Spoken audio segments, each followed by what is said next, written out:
സംഗമം residence association വാർഷികാഘോഷം Samadarshini നഗറിന് സമീപം കടാങ്കോട് പറമ്പിൽ വെച്ച് നടന്നു. സാംസ്കാരിക സമ്മേളന ഉദ്ഘാടനവും ലഹരി വിരുദ്ധ ബോധവൽക്കരണ സന്ദേശവും ശ്രീജിത്ത് കൊടേരി ഉദ്ഘാടനം ചെയ്തു. ചടങ്ങിൽ മികച്ച പ്രവർത്തനം കാഴ്ചവെച്ച ആശാപ്രവർത്തകരെ അനുമോദിച്ചു. കണ്ണൂർ ജില്ലയിലെ ഏറ്റവും മെച്ചപ്പെട്ട പ്രവർത്തനം കാഴ്ചവെച്ച റെസിഡൻസ് അസോസിയേഷന് ഹരിത കേരള മിഷൻ നൽകുന്ന 5 സ്റ്റാർ പദവി നേടിയ റെസിഡൻസ് അസോസിയേഷനാണ് താഴെച്ചൊവ്വയിലെ സംഗമം റെസിഡൻസ് അസോസിയേഷൻ. ഇത്തവണത്തെ വാർഷികാഘോഷത്തിന്റെ ഭാഗമായി SRA പൊതുയോഗം, സാംസ്കാരിക സമ്മേളനം, അനുമോദനം, ആദരണം, സമ്മാനദാനം, വിവിധ കലാപരിപാടികൾ എന്നിവയും അരങ്ങേറി. SRA പ്രസിഡന്റ് തൈക്കണ്ടി മുരളീധരൻ അധ്യക്ഷത വഹിച്ചു. സെക്രട്ടറി NK വിനൂപ് പ്രവർത്തന റിപ്പോർട്ട് അവതരിപ്പിച്ചു. ട്രഷറർ P ദാമോദരൻ വരവ് ചിലവ് കണക്ക് അവതരണം നടത്തി.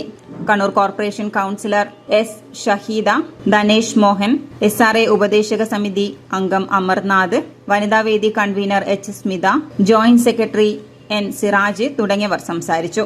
തുടർന്ന് സാംസ്കാരിക സമ്മേളനം, ലഹരി വിരുദ്ധ ബോധവൽക്കരണ സന്ദേശവും ശ്രീജിത്ത് കൊടേരി ഉദ്ഘാടനം ചെയ്തു. ഞങ്ങൾ അനുഭവങ്ങളിലൂടെയാണ് മുന്നോട്ട് പോകുന്നത്. നമ്മൾ എന്താ പറയുക, വാർത്തകളിലൂടെ ഞങ്ങൾ കേട്ടതോ കണ്ടതോ എന്താ പറയുക അനുഭവിച്ചറിയുന്നതായ കാര്യങ്ങളാണ് നമ്മളെപ്പോഴും മുന്നിലൂടെ പോകുന്നത്. എത്രയോ കാര്യങ്ങൾ, ഏത് കേസെടുത്താലും ഇപ്പോൾ റിപ്പോർട്ടാവുന്ന ഏത് കേസെടുത്താലും ആ കേസിൻ്റെ ഒരു റൂട്ട് കോസ്, അതിൻ്റെ പ്രധാനപ്പെട്ട കാരണം എന്താണ്, മൂലകാരണം എന്താണെന്ന് നോക്കുമ്പോൾ അവിടെയൊക്കെ ഈ ലഹരിയുടെ പിന്നാമ്പുറ കഥകൾ നമുക്ക് മനസ്സിലാക്കാൻ സാധിക്കുന്നു. വളരെ പേടിയാകുന്ന രീതിയിൽ ഇനി എന്താണ് വരാൻ പോകുന്നത് എന്ന് നമുക്ക് പറയാൻ പറ്റാത്ത എല്ലാ മേഖലയിലും, സമൂഹത്തിൻ്റെ എല്ലാ മേഖലയിലും ഈ ലഹരി എന്ന ആ ഒരു ബോംബ് ഇപ്പോൾ കടന്നു കയറിയിരിക്കുന്നു. നമുക്കത് നേരിട്ട് കാണാൻ സാധിക്കുന്നു.